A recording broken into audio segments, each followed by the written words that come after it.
أعوذ بالله من الشيطان الرجيم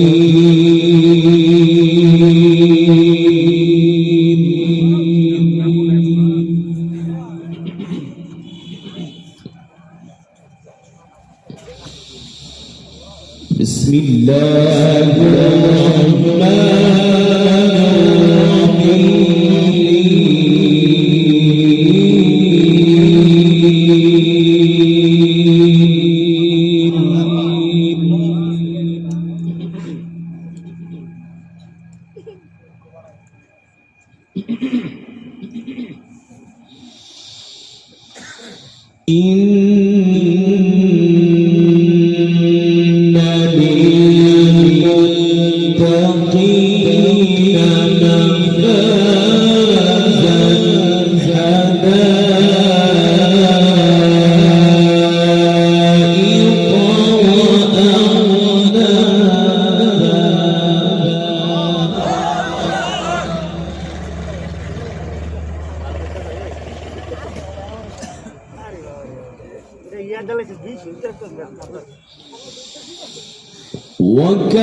وكواعب أترابا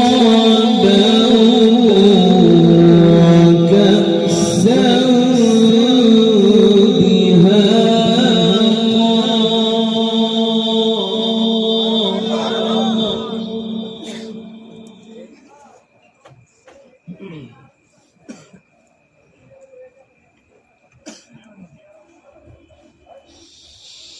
لا يسمعون فيها لغوا ولا كذابا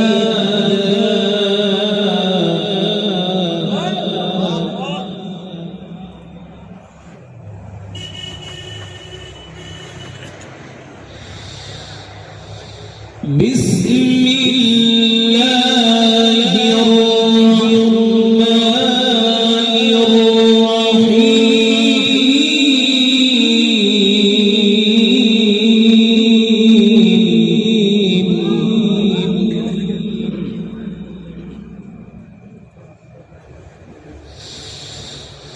إن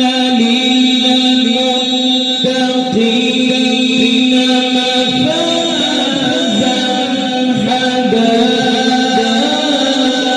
حدائق وأعنابا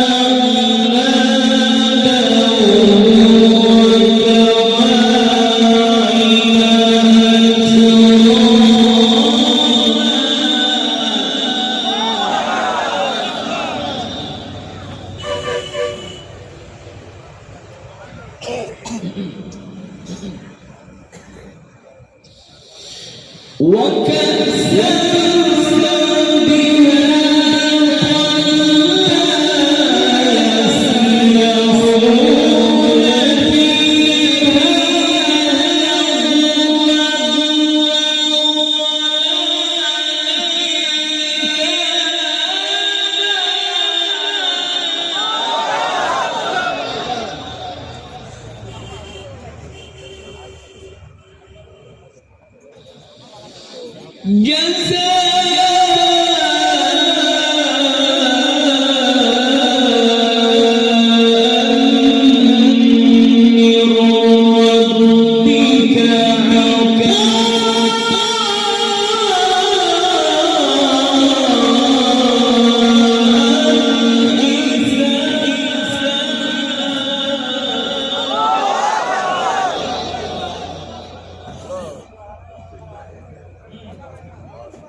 رب السماوات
monitor বানান বক্সটা কমান যাতে আমার জন্য মনিটর বক্স কমান যাতে আল্লাহর বান্দাদের কানে যাতে কষ্ট না হয়।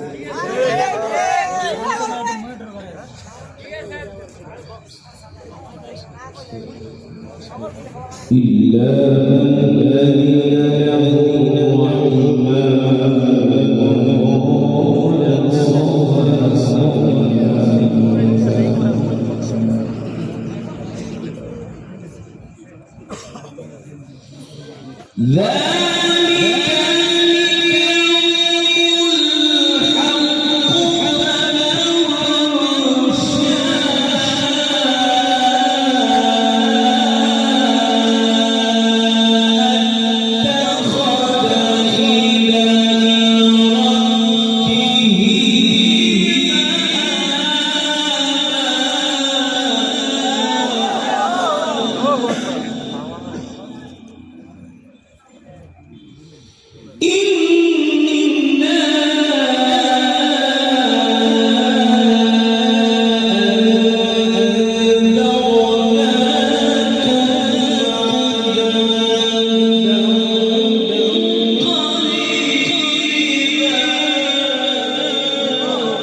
بسم الله الرحمن الرحيم هو الله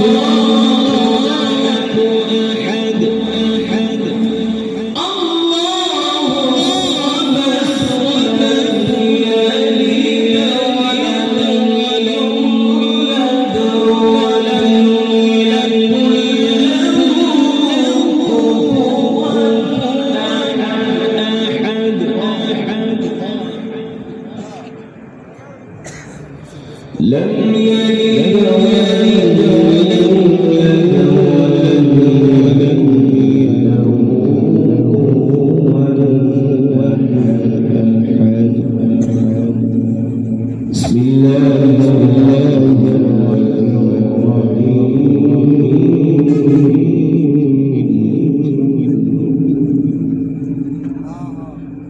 لم يلد ولد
Thank you.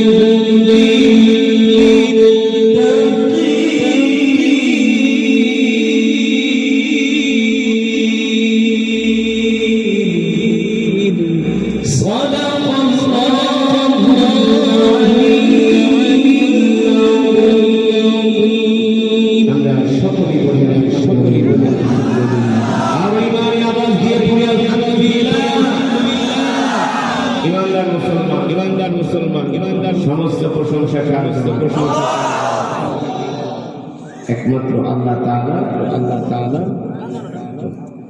যেই রবের তেলাওয়াত কণ্ঠ দিয়া তেলাওয়াত করলে যদি এত সুন্দর লাগে, যেই রব এই কণ্ঠকে সৃষ্টি করেছে তিনি যেই দিন জান্নাতে তেলাওয়াত করবে সেদিন কেমন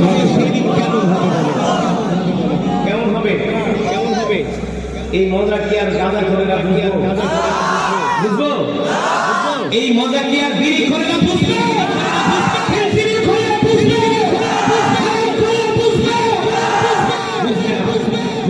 সত্যি করে বলেন যতক্ষণ আল্লাহর কোরআনের তেলাওয়াত হলো যে মজা পাইছে, সেই মজা পৃথিবীর কোনো কিছুতে মজা পাওয়া যাবে না, এত আনন্দ পাওয়া যাবে।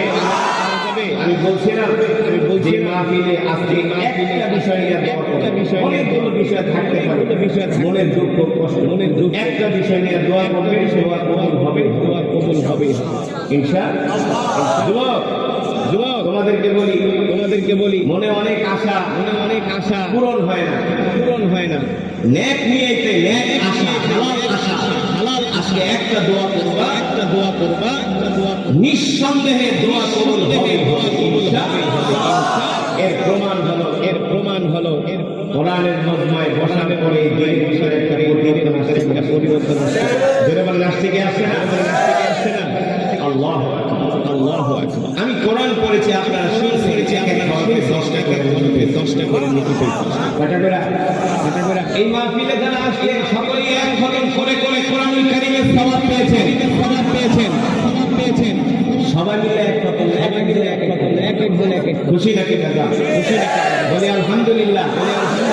এই যে ছোট বাচ্চারা, কিছু বোঝে না, ওরাও একজন করে কোরআনুল কারীমের সওয়াব পেয়েছে। আপনারাই বলেন, যেই মজমার ভিতরে এতগুলো খতম কোরআনের সওয়াব হয়, ওই মজমায় দোয়া করলে আল্লাহ দোয়া ফিরায় দিতে পারে? আমার দিল বলে পারে না। এখন আপনাদের অবস্থা আমার দিল বলে রব দোয়া কবুল করে নিছে। রব আমাদের দিকে রহমতের নজরে তাকায় আছে ইনশাআল্লাহ। আমি যে কোরআন পড়ছি আল্লাহ কসম করে বলি আপনাদেরকে শোনানোর জন্য, আপনাদেরকে খুশি করার জন্য। আপনারা কোরআন শুনে বলবেন, তেলাওয়াত শুনে বলবেন যে কারি আসা খুব সুন্দর পড়ে, খুব সুন্দর কণ্ঠ, খুব সুন্দর। আল্লাহ কসম, আপনাদের বাহাবা পাওয়ার জন্য আমি কোরআন পড়েছি। আমি রবকে খুশি করি। আরে আমার রব যদি আমার উপর খুশি হয়ে যায়, পৃথিবীর পায়ের নিচে চলে আসবে, ঠিক কিনা? যুবক কেন বোঝো না দোস্ত? কেন বোঝো না? তুমি যদি তোমার রব, তোমার মালিককে খুশি করতে পারো, পৃথিবীর तमाम চিজ আসবাব তোমার পায়ের নিচে চলে আসবে। শুধু খুশি করতে হবে কাকে? কোন নেতাকে না, কোন নেত্রীকে না, একমাত্র আল্লাহকে খুশি করতে হবে, ঠিক কিনা বলেন? আল্লাহ তাআলার প্রিয় বান্দা, আমি নিজে বলছি না, আল্লাহ নিজে বলছেন, ওয়াইদা কুরিআল কুরআন ফাসতামিউ লাহু ওয়া আনসিতু লাআল্লাকুম তুরহামুন। নবী আপনি বলে দেন, যখন তাদের সামনে কোরআন পড়া হয়, যদি তারা চুপ করে কান লাগিয়ে কোরআন শোনে, এতে করে আমি আল্লাহ তাদের উপর রহমত নাজিল করি। এই যে আমরা কোরআন শুনতেছি, আল্লাহর রহমত নাজিল হইতেছে। পৃথিবীর জমিনে আল্লাহর কোরআনের চাইতে উত্তম জিকির আর হতে পারে না। রাসূলের হাদিস, যে আল্লাহর কোরআনকে ভালোবাসে আল্লাহ তাকে ভালোবাসে। এই যে কোরআনের পাগল, কোরআনের তেলাওয়াত শুনে জোরে জোরে আল্লাহু আকবার বলছে। আমি কি তারে বলছি আপনি আল্লাহু আকবার বলেন? আমি বলছি আপনারে? কেন বলছি? এই দিলের ভিতরে কোরআনের ভালোবাসা আছে। ইন্নামাল মুমিনুনা আল্লাযীনা ইযা যুকিরাল্লাহু ওয়াজিলাত কুলুবুহুম وَإِذَا تُلِيَتْ عَلَيْهِمْ آيَاتُهُ زَادَتْهُمْ إِيمَانًا।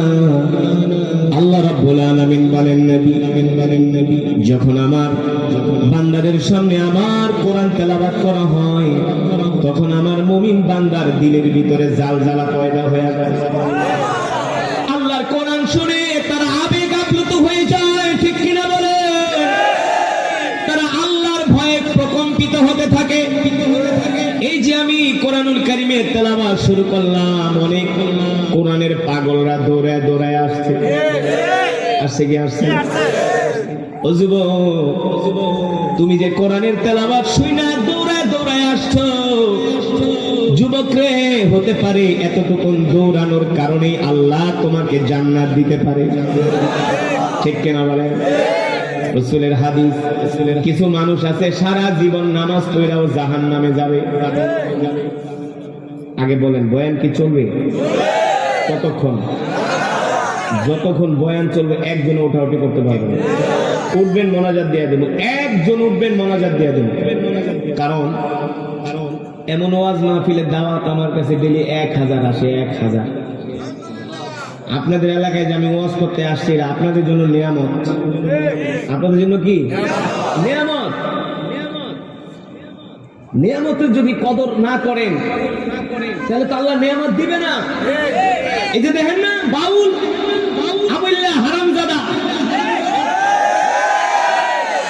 যারা আল্লাহর কোরআন পায় নিয়ামত মনে করবে না, ওই আউল বাউল ফাউলদের মতো হারামখোরদেরকে, ওদেরকে মানুষের ঘাড়ের উপর চাপায় দিবে। ওই বাউলদের গান শুনলে মানুষের ঈমান নষ্ট হয়ে যায়, আর কোরআনের তেলাওয়াত শুনলে ঈমান বাড়ে।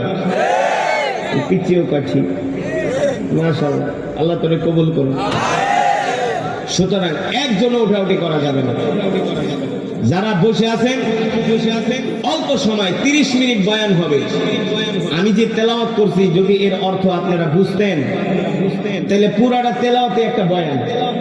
আমি যে আয়াতগুলো পড়ছি আপনারা তো অর্থ জানেন না। আমি যে কেন বারবার আসমানের দিকে তাকায়া কেমনে কিভাবে কেন যে আমি কাঁদছি, কেন যে আমি আবেগ আপ্লুত হয়ে গেছি, আল্লাহ রাসূল কি বলছেন জানেন?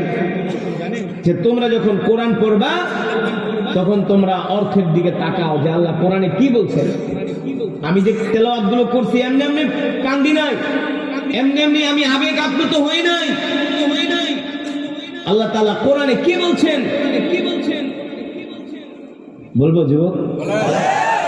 আজকে তো যুবকরা মেয়েদের পিছনে ঘুরে, ওই কলেজের চিপায়, ওই স্কুলের চিপায়, ওই তালগাছ তলায়, ওই বাঁশগাছ তলায় না, সেদিনা থাপ্পড় মারে, তাও বেহায়ার মতো কুত্তার মতন ঘুরে আছে না। ওই যুবকদেরকে বলছি, শোনো, দুনিয়াতে কার পিছনে গরমিয়া? আল্লাহ কোরআনে কি বলছে শোনো। বর্তমানে স্কুল কলেজের ছেলেরা সবচেয়ে বেশি সুইসাইড করে মারা যায়। কারণ হলো ওরা মেয়েদের সাথে অ্যাফেয়ার করে, মেয়েদের সাথে ওরা হারাম সম্পর্কে জড়ায়।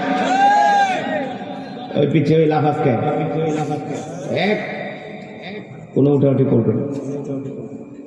মেয়েদের পিছনে হারাম সম্পর্কের পিছনে দৌড়ায়, পরে জরিনা সকিনা 2 দিন পর তোরে চিনি না। জরিনা সকিনা 2 দিন পর কি কয়? তোরে চিনি না। পরেই খায় বিষ। পরে কি খায়? বিষ খায়। তারের খাম্বা ধরে খায়, আব্বা আমারে বাঁচাও। খায় গাঞ্জা। বন্ধু বান্ধবকে দোস্ত এত গাঞ্জা খাসকে, দোস্ত মন খারাপ, সকিনে আমারে ছেঁকা মারছে। গাঞ্জা খায়া রাস্তা দিয়া মাতালের মতো গড়ি। যুবক, তোমরা আল্লাহর কোরআন পড়ো না, এই কারণে তোমরা হতাশ হও। কিন্তু মুমিন যারা, আলেম যারা, তারা কখনো হতাশ হয় না।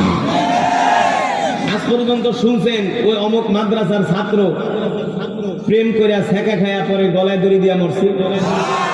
কিন্তু আমরা তো এমন অহরহ দেখি যে এক রশিতে জরিনা সকিনা আবুল্লাহ একসাথে গলায় রশি দিয়ে এক রশিতে মরছে। তোরে না পাইলে আমি বাঁচুম না, তোরে না পাইলে আমি বাঁচুম না। পরে সুইসাইড করে। ও যুবক, তোমাদেরকে উদ্দেশ্য করে বলছি, আল্লাহ তাআলা কোরআনুল কারীমের মধ্যে কি বলছেন আমি যে আয়াতগুলো পড়লাম, ইন্নালিল মুত্তাকিনা মাফাজান হাদাইকা ওয়া আনাবা ওয়া কাওয়াইবা আতরাবা ওয়া কাসান দিহাকা লা ইয়াসমাউনা ফিহা লাগওয়ান ওয়ালা কিযাবা। আল্লাহু আকবার। দুনিয়াতে যারা মুমিন তারা হলো সফল। যারা মুমিন তারা কি? আরো জোরে বলেন, কেমন সফল? কেমন সফল? আল্লাহ রাসূলের একজন সাহাবী যার নাম হলো মুসাব বিন উমাইর রাদিয়াল্লাহু তাআলা আনহু। আল্লাহু আকবার। জিহাদের ময়দানে গেছে। এই যুবক সাহাবী ছিলেন কাফের, মূর্তি পূজক। আল্লাহর নবীর জবানে কোরআনুল কারীমের তেলাওয়াত শুনে কালেমা পড়ে মুসলমান হয়ে গেছে। কালেমা পড়ে মুসলমান হয়ে এই যুবক ছিল মক্কার একজন অধিবাসী। কালেমা পড়ে মুসলমান হওয়ার পরে আল্লাহর নবী বললেন, মুসআব তুমি আর মক্কায় থাকবা না, তুমি এখন মদিনায় চলে যাও। মুসআব বিন উমাইর আল্লাহ রাসূলের ভালোবাসায় পাগল হইয়া তার মা ছাড়লেন, বাবা ছাড়লেন, সুখের জিন্দেগি ছাড়লেন, আরাম আয়েশের জীবন ত্যাগ করে মক্কার কোটি কোটি টাকার সম্পদ ফেলে চলে গেলেন মক্কা থেকে মদিনায়। শুধু মদিনায় যায় নাই, মদিনায় যাওয়ার পরে আল্লাহর নবী ডাক দিলেন, ও সাহাবীরা আসো, কাফেরদের সাথে লড়াই করতে হবে। সাহাবী মুসাব বিন উমাইর আল্লাহর নবীর ডাকে সাড়া দিয়া যুদ্ধ করার জন্য উহুদের ময়দানে গেলেন। উহুদের ময়দানে যাবার পরে মুসাব বিন উমাইর কাফেরদের সাথে লড়াই করতে করতে, কাফেরদেরকে হত্যা করতে করতে এক পর্যায়ে তিনি নিজেও শহীদ হয়ে গেলেন। এক পর্যায়ে মুসাব বিন উমাইর শহীদ হয়ে গেছে। এবার শহীদ হওয়ার পরে আল্লাহর নবী বলে, সাহাবীরা আমার মুসাব বিন উমাইরের লাশটা আমার কাছে নিয়ে এসো। সাহাবীরা মুসাব বিন উমাইরের লাশটা আল্লাহর নবীর কাছে আনলেন। বিশ্ব নবী রাহমাতুল লিল আলামিন মুসাব বিন উমাইরের লাশটা আল্লাহর নবীর কোলের ভিতরে রাখলেন। আর আল্লাহর নবী মাথায় হাত দিয়ে আদর করে দিচ্ছেন আর বলছেন, এ মুসআব, তোমাকে তো আমি চিনি, তুমি ছিলা মক্কার ধনী ঘরের সন্তান, তুমি ছিলা আরব আদরের দুলালি। তোমার বাবা ছিল মক্কার সবচেয়ে বড় ব্যবসায়ী। তুমি আমার প্রেমে পাগল হয়ে, আল্লাহর প্রেমে পাগল হয়ে কালেমা পড়ে মুসলমান হয়ে মক্কার বিশাল সম্পত্তি, অট্টালিকা, আরাম আয়েশের জিন্দেগি ত্যাগ করে তুমি এক কাপড়ে মক্কা থেকে মদিনায় চলে আসছো। মক্কা থেকে মদিনায় এসে আল্লাহর জমিনে দ্বীন কায়েমের জন্য আজকে শহীদ হয়ে গেছে। ওই সাহাবী আল্লাহর জমিনে দ্বীন কায়েমের জন্য শহীদ হয়ে গেছে। আল্লাহর নবী ওই সাহাবীর লাশ কোলের ভিতরে রাখা আদর করতেছে আর বলতেছে, মুসআব, তুমি চাইলে আরাম আয়েশের জিন্দেগি করতে পারতা, কিন্তু সব কিছু তুমি বিসর্জন দিলা একমাত্র আল্লাহ রাসূলের জন্য। এই কথা বলে মুসাব বিন উমাইরকে আল্লাহর নবী আদর করতেছেন। আসমানের দিকে তাকায় বলে, আল্লাহ, আমি আপনার হাবিব মুহাম্মদ সাল্লাল্লাহু আলাইহি সাল্লাম, আমি সাক্ষী দিতেছি মুসআব আমার কলিজার টুকরা সাহাবী। আমি মুসআবের উপরে খুশি, আপনি আসমানের মালিক খুশি হয়ে যান। আল্লাহর নবী মুসাব বিন উমাইরের জন্য দোয়া করতেছেন। হঠাৎ করে আল্লাহর নবী আসমানের দিকে তাকান আর মুসাব বিন উমাইরের দিকে তাকান আর নবীজি মুস্কি মুস্কি হাসে। জোরে বলেন সুবহানাল্লাহ। বিশ্ব নবী রাহমাতুল লিল আলামিন মুস্কি মুস্কি হাসে। সাহাবীরা প্রশ্ন করে, গো আল্লাহর নবী,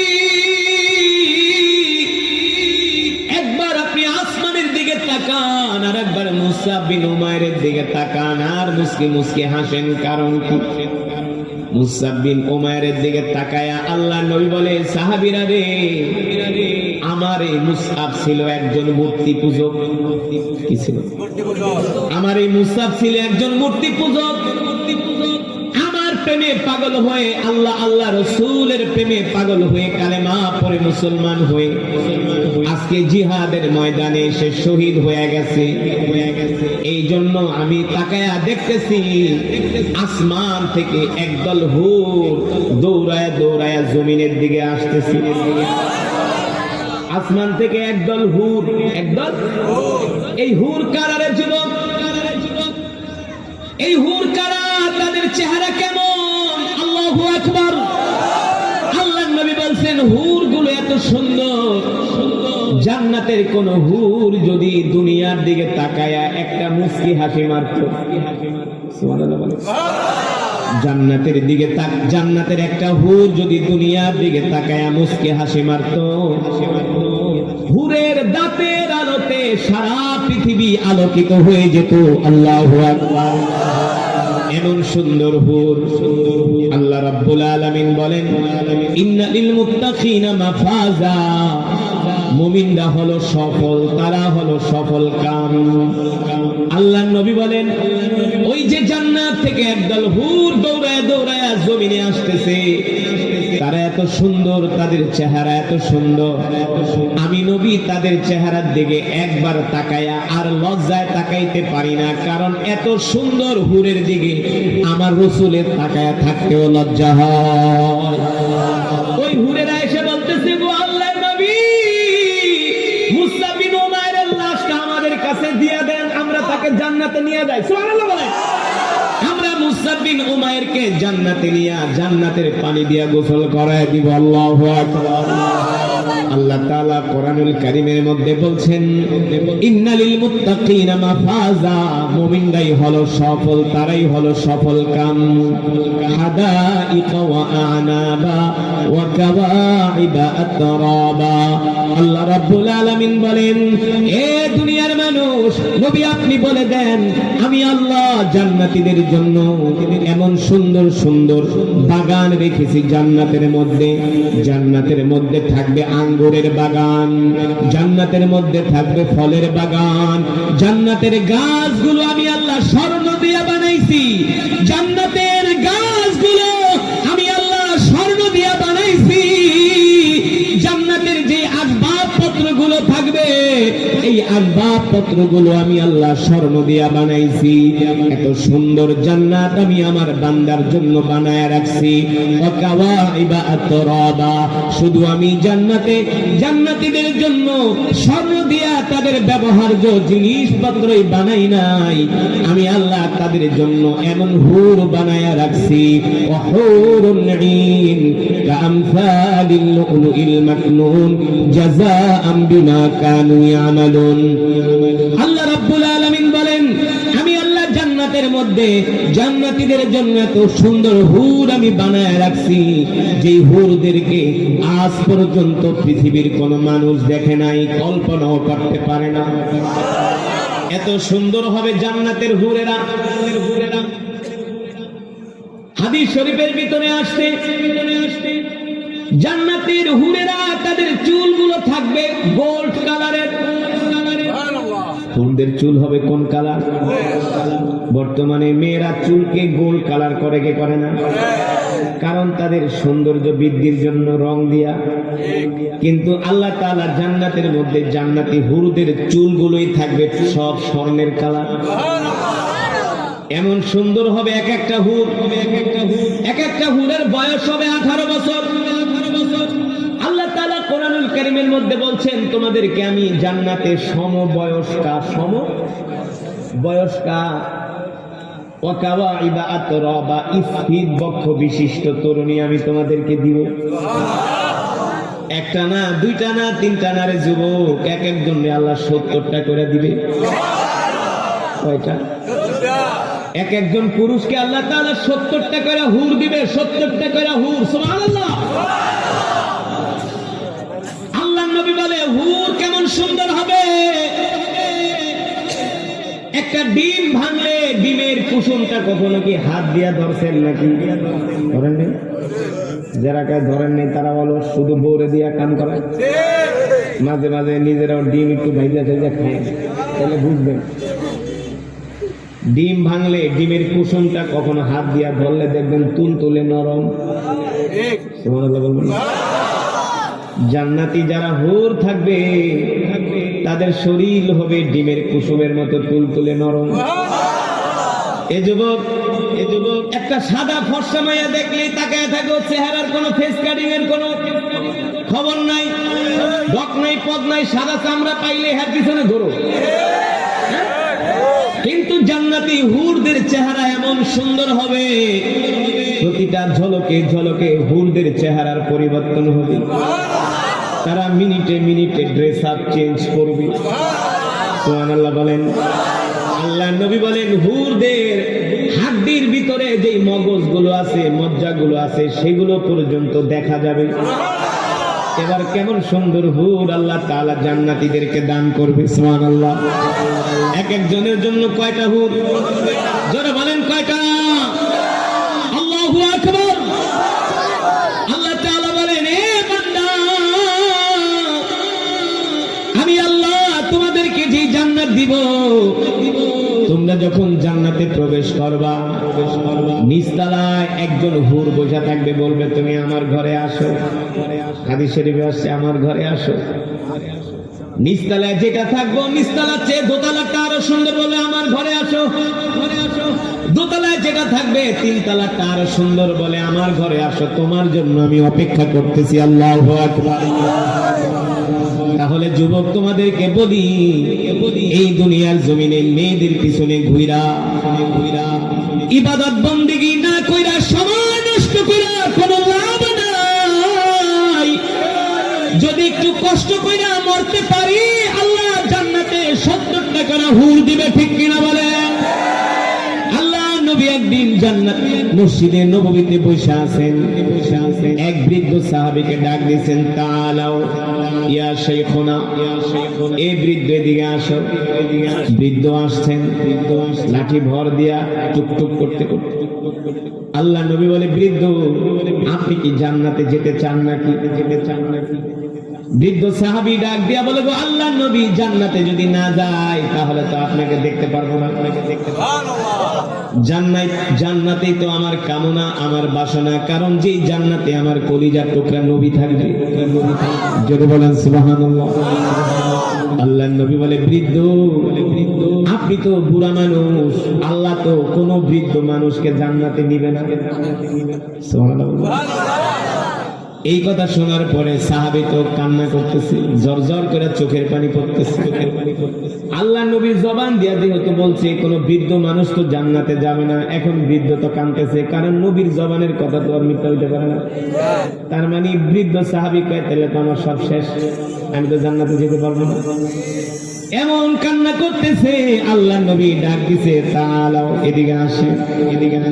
কাঁদেন কেন? বলে, গো আল্লাহ নবী, আপনি না বলছেন কোন বৃদ্ধ জান্নাতে যেতে পারবে না। আমি তো বৃদ্ধ মানুষ, তাহলে আমি তো জান্নাতে যাব না। আল্লাহ রাব্বুল আলামিন বলেন, না না না, সব বৃদ্ধরাই জান্নাতে যাবে। যখন তাদেরকে আল্লাহ তাআলা জান্নাতে প্রবেশ করাবেন, প্রত্যেকটা বৃদ্ধ মানুষকে আল্লাহ তাআলা 25 বছরের যুবক বানায়া দিবি। 25 বছরের যুবক বানায় দিবে। কারণ 25 বছরের যুবক না হয়ে 70টা হুর দিয়ে কি করব? আগে তো সুঠাম দেহের অধিকারী হতে হবে। ঠিক কিনা বলেন? আল্লাহ রাব্বুল আলামিন বলে, দুনিয়ার মানুষ, আমি আল্লাহ তোমাদেরকে তো জান্নাত দিব, কিন্তু জান্নাত যে দিব, এই জান্নাত তো পাওয়ার জন্য তোমাদেরকে ঈমানের পরীক্ষা দিতে হবে। কিসের পরীক্ষা? তোমাদেরকে ঈমানের পরীক্ষা দিতে হবে। ঈমানের পরীক্ষা না দিয়া কেউ জান্নাতে যেতে পারবে না। ঠিক কিনা বলে? কিন্তু আমাদের যে অবস্থা, আমরা যে নামাজ রোজা করি, হজ যাকাত দিই, এই আমল দিয়া তো জান্নাতে যাব তো দূরের কথা, জান্নাতের ধারে কাছে যাইতে পারবো না। পারবো? আমি আমার কথাই বলি, আমার যে নেক আমল, আমার যে নামাজ, আমার যে রোজা, আমার যে আমল, এই আমল দিয়া জান্নাতের ধারে কাছেও যেতে পারবো না যদি আল্লাহ আমাদের উপরে রহম না করেন। ঠিক কিনা বলে? মুসলমান, আল্লাহর বান্দারা, আল্লাহ রাব্বুল আলামিন সে কথাই কোরআনুল কারীমের মধ্যে বলছেন, এ দুনিয়ার মানুষ, আমি আল্লাহ তোমাদেরকে জান্নাত দিব। এই যে জান্নাতে যে তোমরা যাবা, এই জান্নাতে যাবার জন্য তোমাদেরকে ঈমানের পরীক্ষা করতে হবে, ঈমানের পরীক্ষা দিতে হবে। যদি তোমরা ঈমানের পরীক্ষা দিতে পারো তাহলে তোমরা সফল হবে, কামিয়াব হবে। আর যারা মুমিন আর যারা সফল হবে আমি আল্লাহ তাদেরকে জান্নাত দিব। মুমিন ছাড়া কেউ জান্নাতে যেতে পারবে না, ঠিক কিনা বলে? কোন কাফের, মুশরিক, বেঈমান, নাস্তিক, মুরতাদ আল্লাহর জান্নাতে যাবে? যাবে? ওই যে বাউল আবুল সরকার, এই আবুল আল্লাহর রাসূলকে নিয়ে, আল্লাহ তাআলাকে নিয়ে কটূক্তি করছে, করছে না? এই বাউল হারামজাদা আবুল্লাহ বলে আল্লাহর কথার নাকি আগাও পায় না, মাথাও পায় না। আর জোরে কন্যা নাউজুবিল্লাহ। আমি তো এটা শুদ্ধ বাংলায় বললাম, কিন্তু হারামজাদা কি বলছে? কি বলছে? বিশ্রী ভাষায় বলছে। এটা মুখ দিয়ে আনা যায় না, ঠিক কিনা বলেন? আনা যায়? হারামজাদা মনে করছে কি মরবো না, ওই মনে করছে কি মরবো না। আরে আমরা তো গরু খাওয়া মুসলমান, আমরা যদি এর বিচার করতে না পারি আল্লাহ কিন্তু আবুল্লাহরে ছাড়বো না। কারণ কুল্লু নাফসিন যায়িকাতুল মাউত, ঠিক কিনা বলেন? প্রত্যেকটা প্রাণীকে মৃত্যুর স্বাদ গ্রহণ করতে হবে। কেউ বাঁচতে পারছে? কেউ বাঁচতে পারে নাই, কেউ বাঁচতে পারবেও। কারো ক্ষমতা চিরস্থায়ী, চিরস্থায়ী। এই পৃথিবী ছেড়ে একদিন চলে যেতে হবে।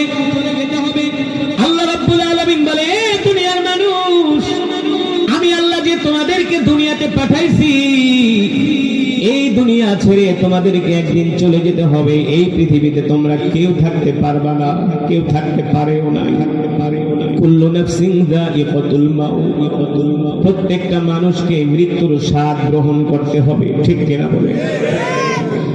বাবা গেল, দাদা গেল, নানা গেল, নানি গেল, কখন জানি আমারও ডাক চলে আসে। এই পৃথিবীতে কত বড় বড় রাজা বাদশা ছিল, কত বড় বড় আমির ওমারারা ছিল, আজকে তাদের কবরের উপরে গরু আর ছাগলে ঘাস খায়। কথা বল। আপনাদের এলাকায় এমনও বড় বড় মাতবর হদ্দার ছিল যাদেরকে মানুষ দেখলে ভয় পাইত, আসলে এখন তারা কবরে শুয়ে আছে, তাদের কবরের উপরে যায় গরু আর ছাগলে ঘাস খায়, ঠিক কিনা বলেন? আল্লাহ রাব্বুল আলামিন সেই কথাই কোরআনুল কারীমের মধ্যে বলছেন, এ দুনিয়ার মানুষ, নাফরমানি করিস না, আল্লাহর অবাধ্য হইস না, নামাজ ছেড়ে দিস না, দিন ছেড়ে দিস না। কুল্লু নাফসিন যায়িকাতুল মাউত, প্রত্যেকটা মানুষকে মৃত্যুর স্বাদ গ্রহণ করতে হবে। আল্লাহ রাসূলের হাদিস, একজন মানুষ যখন মারা যায় 40 দিন আগে মালাকুল মউত তার কাছে আসে। কয়দিন আগে? 40 দিন আগে মালাকুল মউত তার কাছে আসে। যুবক ভালো করে খেয়াল করো, তোমাদের কোন বন্ধু, কোন ফ্রেন্ড যদি মারা যেয়ে থাকে, দেখবা 40 দিন আগে তার কথাবার্তার ভিতরে একটা পরিবর্তন, তার চলাফেরার মধ্যে একটা পরিবর্তন, তার খাওয়া দাওয়ার মধ্যে একটা পরিবর্তন, তার লেনদেনের মধ্যে একটা পরিবর্তন। সেই কথায় কথায় মাঝে মাঝে বলে, দোস্ত কোনো অন্যায় করে থাকলে মাফ করে দিস, ঠিক কিনা? যে মানুষগুলো মারা যায়, আল্লাহর নবী বলেন 40 দিন আগে মালাকুল মউত আজরাইল তার কাছে আসে।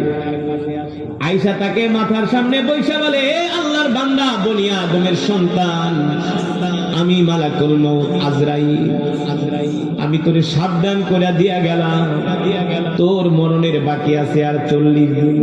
কয়দিন? তোর মৃত্যুর বাকি আছে আর 40 দিন।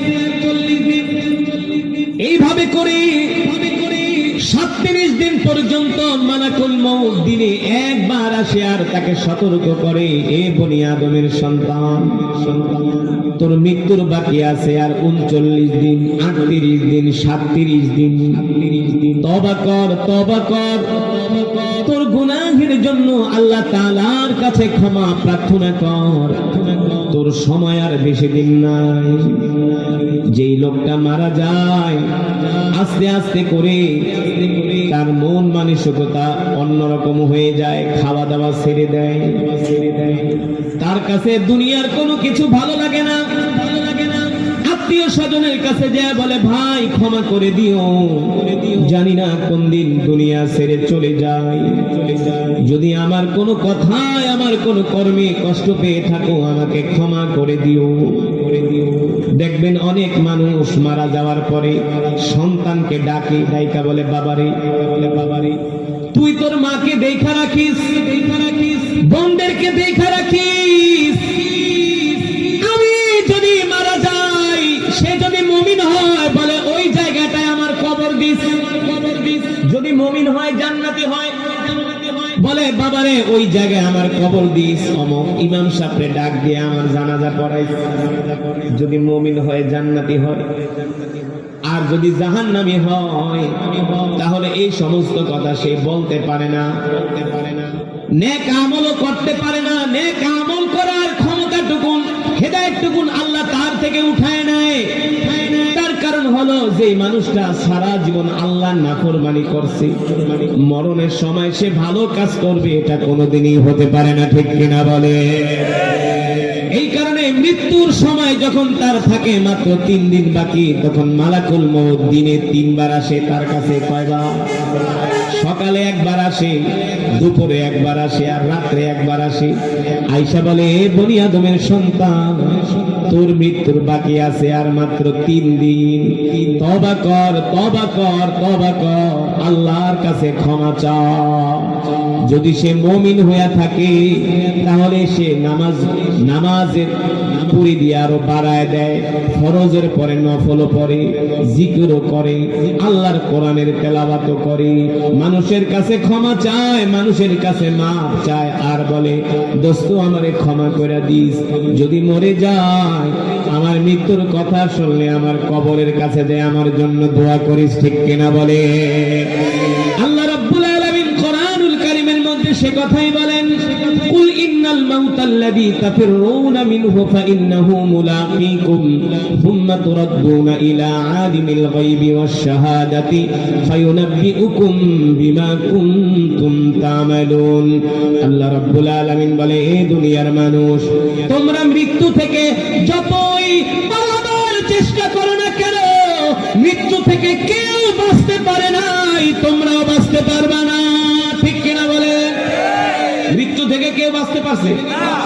কেউ বাঁচতে পারে না, কেউ বাঁচতে পারে না। এই যে সাবেক প্রধানমন্ত্রী খালেদা জিয়া, না 3 বারের প্রধানমন্ত্রী ছিল, কয়বারে? আজকে সে মৃত্যুর শয্যায়, আজকে সে মৃত্যুর শয্যায়।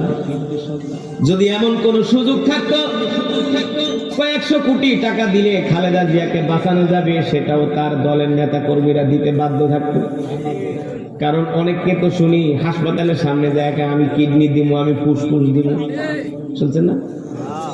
অনেকে বলে আমি কিডনি দিব, ফুসফুস দিব, লিভার দিব, এটা দিব, সেইটা দিব। যদি এমন সিস্টেম থাকতো যে আজরাইলের হাত থেকে বাঁচানোর জন্য কয়েক হাজার কোটি টাকা দিতে হবে, মানুষ সেটাও করতো। কথা করতো কি করতো না? আল্লাহ তাআলা বলেন না না না, সব জায়গায় অর্থের গরম চলে না, সব জায়গায় ক্ষমতা চলে না। তার মানে মৃত্যু আসলে মানুষের সব কিছু মিথ্যা হয়ে যায়, ঠিক কিনা বলে? আল্লাহ রাব্বুল আলামিন কোরআনুল কারীমের মধ্যে সেই কথাই বলছেন, এ দুনিয়ার মানুষ, মৃত্যু থেকে কেউ বাঁচতে পারে নাই, তোমরাও বাঁচতে পারবো না।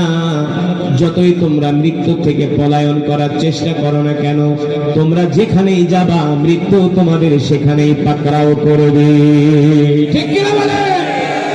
পয়গম্বর সুলাইমান আলাইহিস সালামের নাম শুনছেন না? যিনি ছিলেন মানুষেরও বাদশা, জিনেরও বাদশা। কে? পয়গম্বর সুলাইমান আলাইহিস সালাম, যিনি ছিলেন নবী আবার ছিলেন বাদশা। কিছু মানুষ তো মনে করে হুজুররা হইল ফকির, মৌলবীরা ফকির, মৌলবীরা কিছুই জানে না, আছে না? হুজুর কোনো জ্ঞান নাই, হুজুরা রাষ্ট্র চালাইতে পারে না। কিছু মানুষ বলে কি বলে না, যারা বলে হুজুররা রাষ্ট্র চালাইতে পারে না ওরা হলো হারামখোর। ওরা কি বেটা? যাদের কাছে আল্লাহর কোরআন আছে তারা রাষ্ট্র চালাইতে পারে না, তুই চালাইতে পারো? কথা বল। যাদের কাছে আল্লাহর কোরআনের জ্ঞান আছে তারা রাষ্ট্র পরিচালনা করতে পারবো না, তুমি পারবা? সুর কোথাকার। পয়গম্বর সুলাইমান আলাইহিস সালাম ছিলেন নবী, আবার ছিলেন বাদশা। পয়গম্বর সুলাইমান আলাইহিস সালাম ছিলেন কি নবী, আবার ছিলেন শুধু মানুষের বাদশা না, তিনি জিনদেরও বাদশা। শুধু মানুষদেরকেই তিনি বাদশাহী করেন নাই, জিনরা তার কথায় উঠতো আর বসতো। আল্লাহু আকবার। শুধু জিন না, তিনি বাতাসকে নির্দেশ দিলে সাথে সাথে বাতাস তার মতো কাজ করত, তার কথা মতো কমান শুনতো। আল্লাহু আকবার। এত পাওয়ারফুল নবী ছিলেন পয়গম্বর সুলাইমান আলাইহিস সালাম। পয়গম্বর সুলাইমান আলাইহিস সালাম কেমনে রাষ্ট্র চালাইছে জানেন? তার একটা সিংহাসন ছিল, কি ছিল? যেমন আমি একটা কুরসি, একটা চেয়ারে বসছি, পয়গম্বর সুলাইমান আলাইহিস সালামের একটা সিংহাসন ছিল। ওই সিংহাসনে কোনো ইঞ্জিন ছিল না, কি ছিল না? ওই সিংহাসনের ইঞ্জিন ছিল না। এমন না যে ইঞ্জিন চলতে তেল লাগতো, এমনও না। পয়গম্বর সুলাইমান আলাইহিস সালামের এমন একটা সিংহাসন ছিল, ওই সিংহাসনে বসার সাথে সাথে তিনি নির্দেশ দিতেন, বাতাস আমারে নিয়ে ওড়ো। আর আল্লাহর কুদরতে বাতাস ওই সিংহাসনটাকে পুরা তার রাজ্য ঘুরায় ঘুরায় তাকে দেখাইত। পয়গম্বর বলতো, আমি ২,৫০০ যাবো, ২,৫০০ নিয়ে যাও। যে দেখি কয়টা গাঁজা খাইতেছে, নারায়ণগঞ্জ নিয়ে যাও, কয়টা ফেন্সিডিল খোর আছে। ফর এক্সাম্পল, আমাকে গুলশান নিয়ে যাও, দেখি গুলশানের হারাম খোররা কি করতেছে। ঢাকার অভিজাত এলাকায় তো সব থাকে চোরেরা। কারা? আমরা কষ্ট করে পয়সা কামাই, ভ্যাট দেই, ট্যাক্স দেই, আর আরাম করে চোরেরা। আমার কথা না। বর্তমানে একজন উপদেষ্টা 2 দিন আগে বলছে যে এই দেশের অর্থনীতিকে চাঙ্গা রাখে গরিব মানুষেরা, আর চুরি করে বড় লোকেরা। চুরি করে যত বাংলাদেশের শিল্পপতি আছে 100-র ভিতরে 90টাই ঠিক মতো সরকারকে ট্যাক্স দেয় না, ট্যাক্স ফাঁকি দেয়। কি করে? ট্যাক্স ফাঁকি দেয়। ট্যাক্সের সময় আসলে নিজেই যায় ফ্যাক্টরির ভিতরে আগুন লাগায় দেয়। ব্যাংকের থেকে লোন নিছে 500 কোটি টাকা, 200 কোটি সুদ করছে, আর 300 কোটি টাকা কেমনে শোধ করবো? দরকার নাই, আগুন জ্বালায় দেব, ফ্যাক্টরির ভিতরে আয়া দেখবো সব পুড়ে গেছে। মাল করছে 100 কোটি, লাভ হয়েছে 200 কোটি। এখন এই ওয়াজ করলে তো কবেন হুজুর এতক্ষণ তো ভালোই ছিল, এখন আবার রাজনীতির কথা কনকা। আরে বেটা, ইসলামী নরম ওয়াজও আছে, গরমও আছে, রাজনীতিও আছে, আবার রাজনীতি নিয়ে যারা ব্যবসা করে তাদের বিরুদ্ধেও আছে। ইসলামে সব আছে, আছে কি আছে না? আজকে শুধু আমি কবরের ওয়াজ কইরা যামু, আর কবরের নিচে যায় কবেন আল্লাহ কোরআনের ভিতরে যে এত কিছু আছে, কারি আছে তো আমাদেরকে বলে নাই। সে তো আমাদেরকে সুর দিয়া কোরআন তেলাওয়াত শোনায়া, কবরের ওয়াজ শোনায়া আমাদেরকে মজা দিয়া চলে গেছে। কিন্তু কোরআনে যে রাষ্ট্র পরিচালনা করার কথা আছে, অর্থনীতির কথা আছে, সমাজনীতির কথা আছে, কিভাবে বিচার চলবে, কিভাবে আদালত চলবে, কিভাবে সুপ্রিম কোর্ট, হাইকোর্ট চলবে, কিভাবে রাষ্ট্র চলবে, সব কিছু যে কোরআনে আছে, এই কথা তো আমাদের কোনো মৌলবী কয় নাই। আগে মৌলবীরে ধরেন, কথা বল, আগে মৌলবীরে ধরেন। আমি কোন কথার পরিপ্রেক্ষিতে বললাম? যে যাদের কাছে কোরআনের জ্ঞান আছে তাদের কাছে পৃথিবীর সব জ্ঞান আছে, ঠিক কিনা বলেন? পৃথিবীর যিনি সবচেয়ে বড় চিকিৎসা বিজ্ঞানী ছিলেন, তিনি ছিলেন একজন কোরআনের হাফেজ। নাম কি? ইবনে সিনা। তোর বাপ নাস্তিক, মুরতাদ, হারামখোর, যারা কোরআন মানো না, দ্বীন মানো না, ইসলাম মানো না, যারা আলেমদেরকে বাঁকা চোখে তাকাও, যারা আলেমদের দেখলে যাদের চুলকানি। ইবনে সিনা ছিলেন চিকিৎসা বিজ্ঞানের বাপ, জন্মদাতা, সে ছিল কোরআনের হাফেজ। তিনি চিকিৎসা বিজ্ঞানের উদ্ভাবক। তিনি কি চিকিৎসা বিজ্ঞান তিনি শিখিয়েছেন, চিকিৎসা বিজ্ঞান তিনি শিখিয়েছেন। ইবনে সিনা রহমতুল্লাহ আলাইহি তার থিওরি করে আজকে তোমরা ডাক্তারি করতেছো। এই কারণে দেখবেন ডাক্তাররা সব সময়, ডাক্তাররা কখনো কিন্তু নাস্তিক হয় না। ডাক্তাররা কি হয় না? আজ পর্যন্ত যত ডাক্তারের কাছে গেছেন চিকিৎসা নেওয়ার পরে বলবেন, ডাক্তার আমি কি সুস্থ হমু? ডাক্তার একটা কথাই বলে, বাবা সুস্থ করার মালিক আমি না, সুস্থ করার মালিক বলে কি বলে না? আমি আজ পর্যন্ত শুনি নাই কোন ডাক্তার বলছে যে না আমি ওষুধ খেলাম আপনি সুস্থ হয়ে যাবেন। প্রথম বলে হ্যাঁ সুস্থ হয়ে যাবেন, যখন বেশি রোগী ইমোশন হয়ে যায় বলে স্যার আমি কি সুস্থ হমু? ডাক্তার আসমানের দিকে তাকায়, বাবারে আমার হাতে কিচ্ছু নাই, সুস্থ করার মালিক আল্লাহ নিজেই কোরআনে বলছেন, ওয়াইদা মারিতু ফাহুয়া ইয়াশফিন। আল্লাহ তাআলা বলে আমি রোগ দেই, আমি সুস্থ করি, কোরআনে বলছে আল্লাহ। আর পৃথিবীতে এমন কোন রোগ নাই যার কোনো চিকিৎসা নাই, সব রোগের চিকিৎসা আছে। পৃথিবীর ডাক্তাররা যদি কোন রোগের চিকিৎসা করতে না পারে তাহলে বোঝা যাবে ওই ডাক্তার ওই চিকিৎসা পদ্ধতি নিয়ে পড়াশোনা করে নাই। কিন্তু আল্লাহ তাআলা কোরআনুল কারীমের মধ্যে এমন একটা মেডিসিন আমাদেরকে দিয়ে দিয়েছেন। আল্লাহ রাসূল বলছেন তোমার যত বড় রোগ হোক না কেন, তুমি যদি মুমিন হও সূরাতুল ফাতিহা পড়া পানির ভিতরে ফু দিয়া ওই পানি পান করো, 41, 42, 43 এইভাবে আমল করতে থাকো, তোমার যত বড় রোগ থাকুক না কেন আল্লাহ সূরাতুল ফাতিহার উসিলায় তোমাকে সুস্থ করে দিবেন। এমনও মানুষ দেখছি সূরাতুল ফাতিহা পড়া পানি খায়া ক্যান্সার রোগী ভালো হয়ে গেছে, কিন্তু সেই ঈমান থাকতে হবে, সেই ঈমান। তো আপনাদেরকে আমার বুঝানোর উদ্দেশ্য হলো আল্লাহ তাআলা কোরআনুল কারীমের মধ্যে সব জ্ঞান দান করছে। পয়গম্বর সুলাইমান আলাইহিস সালাম শুধু মানুষের নবী ছিলেন না, তিনি ছিলেন জিনদের নবী। তিনি সিংহাসনে বৈশা সারা পৃথিবী ভ্রমণ করতেন আর তার রাজ্য দেখতেন। পয়গম্বর সুলাইমান আলাইহিস সালাম তার একজন উম্মত, মৃত্যুর সময় হয়ে গেছে, মালাকুল মউত তার সামনে আসতে আয়েশা শুধু হা করে তাকাইছে। আজরাইলের চোখ দেখা ওই পয়গম্বর সুলাইমান আলাইহিস সালামের উম্মত ভয় পেয়ে গেছে। এত বড় বড় চোখ আজরাইলের, এত বড় বড় চোখ আজরাইলের। পয়গম্বরের কাছে আয়েশা বলে, পয়গম্বর, ও পয়গম্বর, তাড়াতাড়ি করে আমারে বাঁচান। বলে কি হইছে? একটু আগে আমার কাছে মালাকুল মউত আসছে আজরাইল, তার বড় বড় চোখ দেখে আমি ভয় পেয়ে গেছি। পয়গম্বর মালাকুল মউত আজরাইলকে ডাক দিছে, আজরাইল এদিকে আসো, তুমি নাকি আমার উম্মতের দিকে বড় বড় চোখ করে তাকাইছো। মালাকুল মউত বলে, না পয়গম্বর, আমি আপনার উম্মতের দিকে বড় বড় চোখ করে তাকাই নাই, আমি নরমালি তাকাইছি।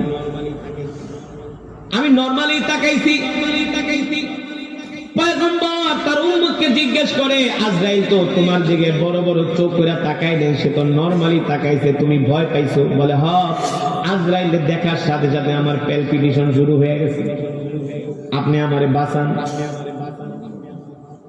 পয়গম্বর বলে, আমি তোমার জন্য কি করতে পারি? বলে, শোনেন, আপনার কথা তো জিনেও শোনে, আপনার কথা তো বাতাসও শোনে, আমার একটা কাজ করেন, আমি আপনার রাজ্যে যেখানেই যাই সেখানে আমি মালাকুল মউতরে দেখতে পাই। ওই যে মৃত্যুর 40 দিন আগে মালাকুল মউত আজরাইল আসে কয়বার? দৈনিক একবার, 37 দিন একবার, আর বাকি 3 দিন আসে 3 বার।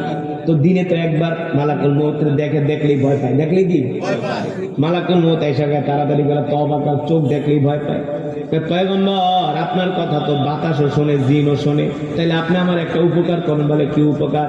আপনি একটা কাজ করেন, আপনি বাতাসে নির্দেশ দেন অথবা জিনকে নির্দেশ দেন, যাতে করে বাতাস আর জিন আমাকে আপনার এই রাজ্য থেকে কোনো একটা অন্য জায়গায় নিয়ে ফালায় আসে, অথবা হিন্দুস্তানের জমিনে অথবা 7 সমুদ্রের ওই পারে আমাকে যাতে বাতাস আর জিন নিয়ে আমাকে কোনো জায়গায় ফেলে আসে যেখানে মালাকুল মউত যেতে পারবে না। এটা হলো তার মনের কথা।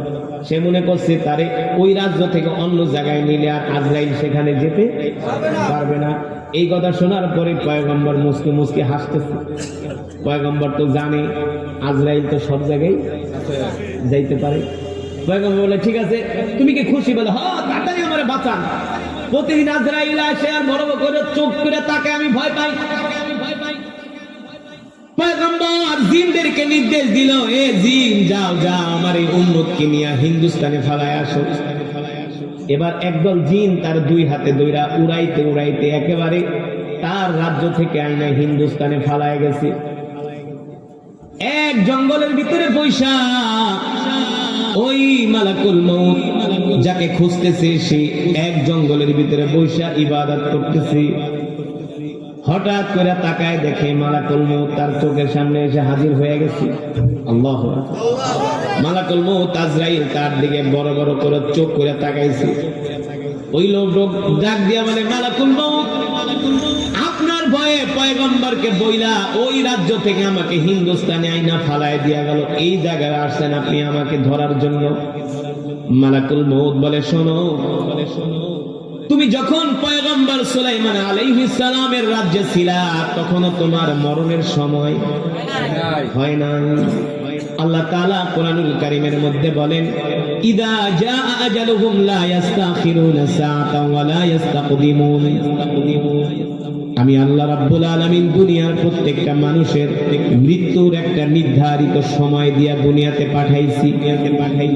এই মৃত্যুর নির্ধারিত সময়ের আগে পৃথিবীর কোনো মানুষের মৃত্যু হবে না, এক সেকেন্ড আগেও না, এক সেকেন্ড পরেও না।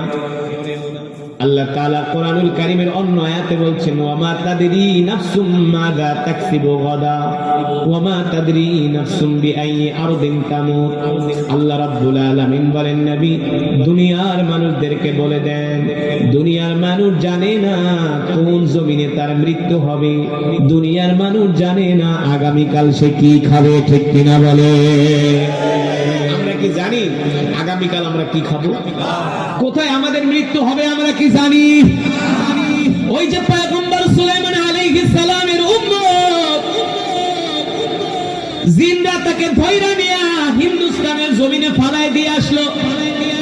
সে মনে করছে হিন্দুস্তানের জমিনে ফালাই দিলে সে মালাকুল মউতের হাত থেকে বাঁচতে পারবে, কিন্তু মালাকুল মউত সেই জায়গায় যায় হাজির হয়ে গেছে আর বলে, শোনো, তুমি যখন পয়গম্বর সুলাইমান আলাইহিস সালামের রাজ্যে ছিলা তখনও তোমার মৃত্যুর সময় হয় নাই, এখন তুমি হিন্দুস্তানের জমিনে আসছো, এই সময় তোমার মৃত্যুর সময় হয়েছে, এখন আমি মালাকুল মউত তোমার জান কবজ করব, আমার হাত থেকে পৃথিবীর কোনো শক্তি তোমাকে বাঁচাতে পারবে না, ঠিক কিনা বলে?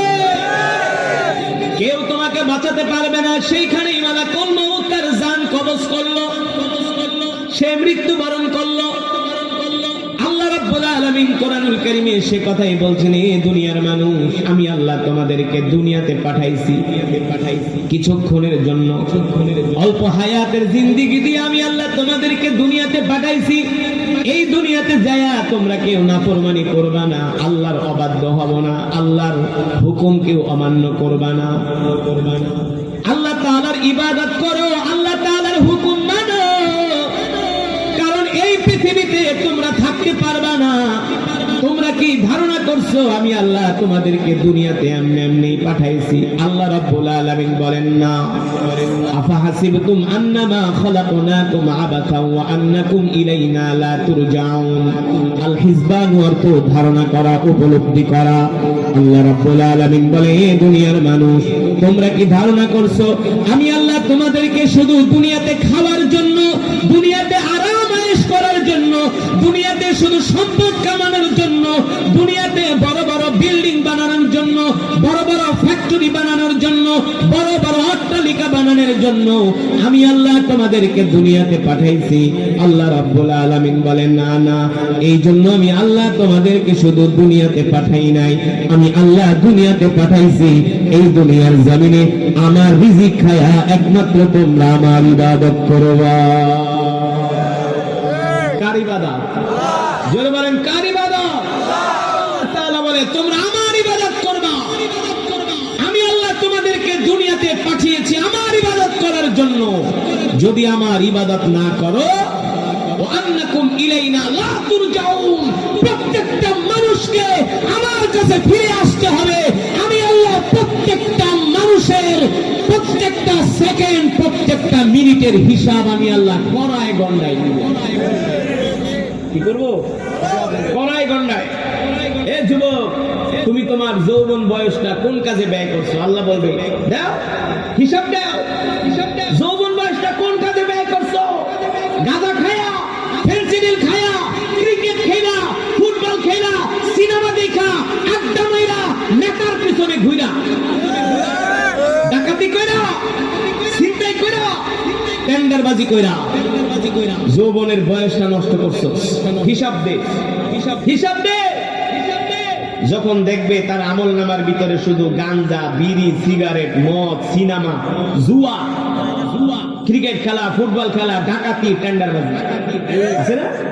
কিছু যুবক আছে না এলাকা দিয়া বাইক লইয়া চলে, জোরে চ্যালেঞ্জার পাইপ লাগায় ঠাস ঠাস করে আওয়াজ করে বাইকের পিকআপ দেয়, মুরব্বীদেরকে মানে না, হ্যাঁ হাফ প্যান্ট পরে ঘুরে, ঠিক আছে না?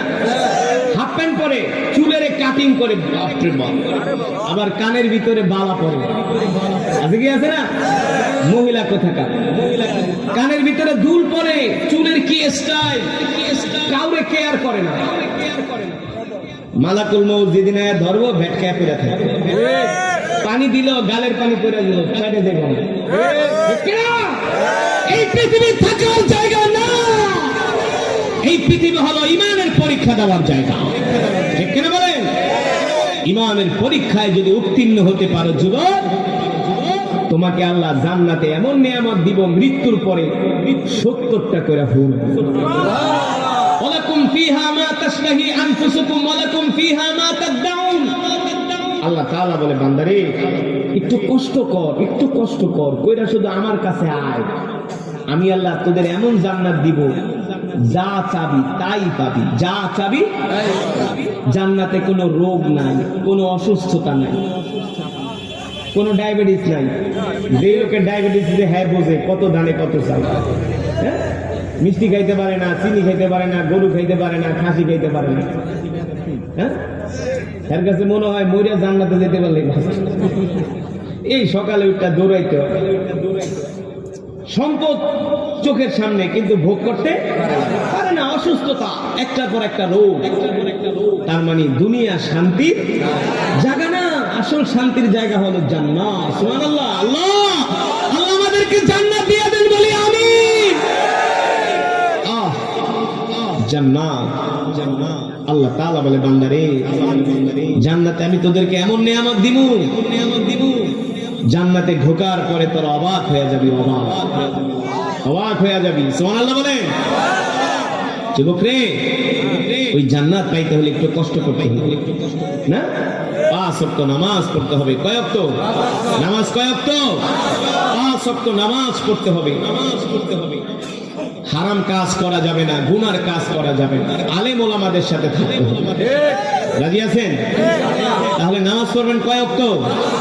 কে কে পড়বেন হাত উঠান, হাত সোজা করেন, সোজা করেন, একটা ডাক দেন, ইয়া আল্লাহ। আরো জোরে বলেন, ইয়া আল্লাহ।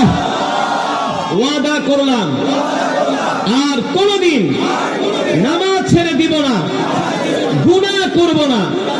আল্লাহ আমাদের কবুল করে নেন, বলি আমিন। আপনারা নামাজ পড়বেন যুবক রে, দোস্ত, যদি নামাজ না পড়ো, মৃত্যুর সময় শয়তান এসে তোমার মুখের ভিতরে প্রস্রাব করে দেবে। যারা নামাজ পড়বে না, বেনামাজি, মরণের সময় শয়তান সে পানির পিপাসায় কাতরাতে থাকবে, তখন শয়তান এসে তার মুখের ভিতরে প্রস্রাব করে দিবে। নাউজুবিল্লাহ বলবেন না? সুতরাং আগে 5 ওয়াক্ত নামাজ পড়তে হবে, ঠিক কিনা বলেন? জামাতের সাথে ইনশাআল্লাহ। উঠাউঠি করবেন না, বসেন বসেন, আমরা এখনই মোনাজাত দিয়ে দেব। বসেন, বলেন আজকের মাহফিলে এসে আপনারা খুশি নাকি বেজার? কম খুশি না বেশি খুশি? বলি আলহামদুলিল্লাহ। একজন উঠবে না, একজন উঠবে না, বসেন। আগামী বছরই মাহফিল হোক, আপনারা চান? মন থেকে চান? যদি চান, আজকের মাহফিল ফতেপুর বগাদি বাইতুল নূর জামে মসজিদের উদ্যোগে মাহফিল। এই মাহফিলটা হয়েছে মসজিদের ঈদগার উন্নয়ন কল্পে, উন্নয়নের জন্য। তো আপনাদেরকে আমি বেশি কষ্ট দিব না, আমি কালেকশন করিও না, কালেকশন করতে পারিও না, জানিও না। আমি ওয়াজ করতে পারি, তেলাওয়াত করতে পারি, কিন্তু কালেকশন করারও কিছু এলেম লাগে। এলেম এত সোজা না, পকেটের পয়সা তার এমনি বাইরে না, এমনি বাইরে 500 টাকার নোটটা টান দেয়, অর্ধেক বাইর করে আবার দেখে, আবার টান দেয়, আবার দেখে, যখন পুরোটা বাইরে তখন কলিজাটা ছিঁড়া যায়। হ্যাঁ কথা বল এত সোজা না আবার হুজুরে চাইলে আবার কয়েকটা ফাঁক করে দেয় দিয়া দিব